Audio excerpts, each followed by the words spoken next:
Salutare oameni buni, eu sunt Fabian și bine v-am regăsit la un nou episod de Brawl Stars. Astăzi mi-aș dori să mai facem și mai multe jocuri și să avansăm cu Trophy Road-ul și să upgradăm brawlerii. În plus, nu uitați să apăsați butonașul de like dacă vă place episodul și mai vreți episoade cu acest joculeț. Și abonați-vă dacă nu sunteți abonați și dați click pe clopoțel cu toate notificările ca să în caz că fac un episod nou să vă trimită o notificare că am postat un videoclip. Și acum o să iau un brawler de aici. O să mă joc cu el pentru că nu m-am jucat deloc cu el, adică cam deloc, am rank 1 și 0 trofee pe el. O să mă joc Gen Grab, pentru că parcă îmi place Gen Grab și hai să jucăm.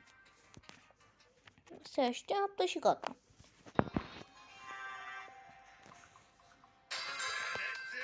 Așa, mergem și noi liniștiți. Mereu mie îmi place să pun emoticoane. Am văzut pe unul, uite,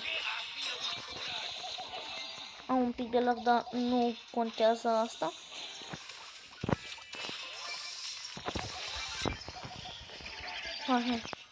Așa. Nu e nimic că mi-a distrus aproape pe toți minionii, dar nu contează. Cel mai mult contează să câștigăm. Vin pe aici. Este momentul să-l atac pe Poco. Așa. Poc. E foarte bună ultimata lui, deoarece chiar are foarte mult damage. Se duc oriunde, în caz că nu știu unde e unul și se frică. Poți să, și dacă ai ultimata cu tine, poți să dai ultimata și se duc ei după el și mai și știu unde se duc. Așa, acum am strâns 10 gemuri, sau cred că mai mult, bă nu mai mult, avem fix 10, sau nu 11 acum. Și am câștigat meciul.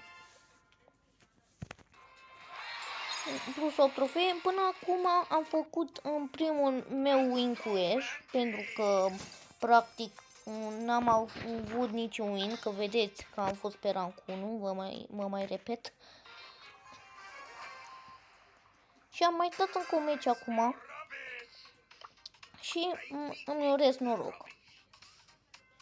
Și mai probabil ar trebui acum să mă duc la Shelly.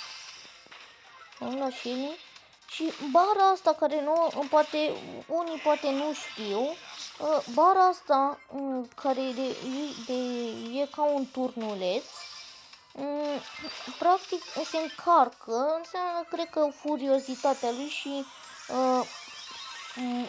deodată ce se încarcă full, dă mai mult damage.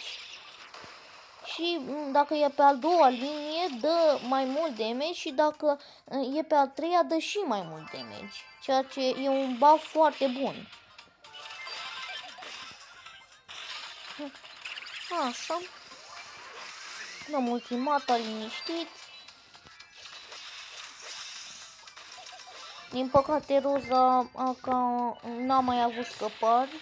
A trebuit să fugă și tot același lucru a fost. A trebuit să fie eliminată, deși Shelly nu știu de ce, dar nu se duce la bază. Așa, gata. Și așa am dat ultimata că era și timpul să dau, ca să mai apăr un pic. O să dau play again. Mi-a plăcut cum a jucat echipa mea. Ok. Toată lumea a dat asta când este play again. Asta înseamnă că ca și cum am mai jucat un alt joc tot cu ei. Așa. Uite, a doua roza, cred că e aceeași. Dar nu e, este o posibilitate de foarte puțin să îți dea cu același. Adică în al doilea meci, chiar dacă n-a dat play again, să te întâlnești cu el. Eu mereu pun ăștia micuții în mijloc ca să se ducă, să-l înconjoare, practic. Așa. Se duce, am dus și gata. Cred că cel mai probabil e gata. Aproape.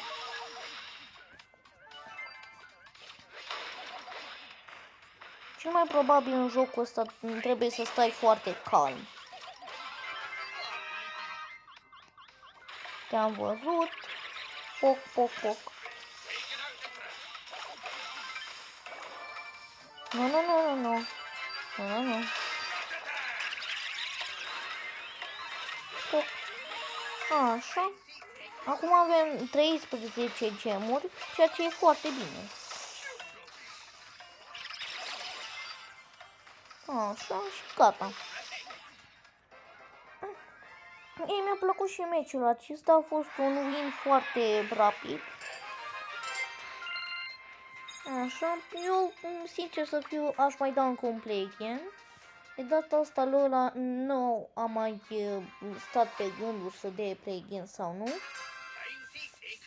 Deci, până la urmă, a dat mai rapid.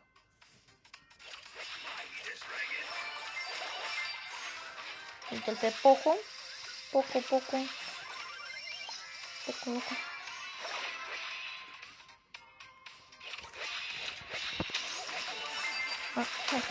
Hai.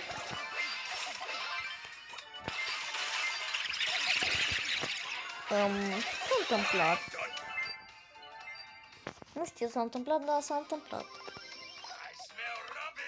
Cred că ăștia mei micuți s-au dat de ceilalți micuți și s-au distrus. Adică ăștia micuții mei s-au spart. Pentru că deodată ce au distrus odată, nu mai pot. De data asta a fost o să pierdem, dar este o șansă să pierdem, dar nu e nimica. Pentru că am mai avut încă un Ash în echipă, cred. Și cel mai probabil, da. Dar se mai poate să fie un Ash, dar să nu joace bine. Așa, nu e nimic că am pierdut, dar poate data viitoare o să câștig. 0 trofee pentru că am avut rank 1, rank 3.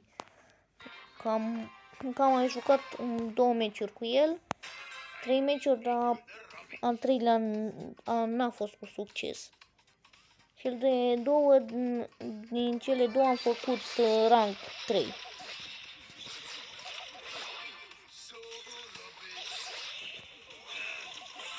Așa.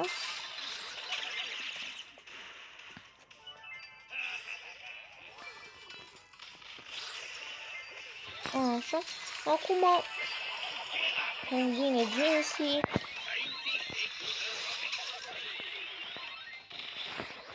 Uite-l pe Colt, liniștit și el, dar când vin eu nu prea mai e liniștit.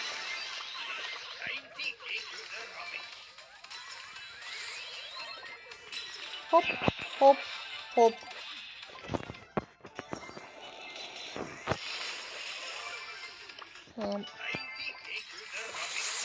Ok, cam nu o să mai dau emoji-urile astea, pin-urile astea, că se aude sunetul ăsta de 100 de ori și poate vă plictisesc.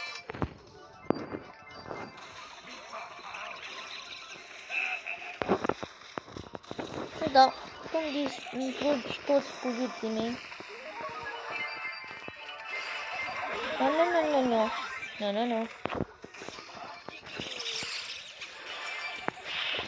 Nu.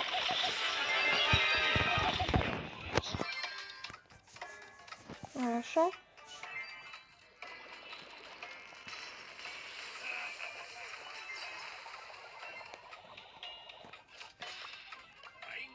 Totuși mi-a plăcut meciul ăsta. În plus, dragilor, cam atât a fost și cu acest episod. Eu sper că v-a plăcut. Dacă v-a plăcut, nu uitați să apăsați butonul de like și noi ne auzim data viitoare. Pa, pa!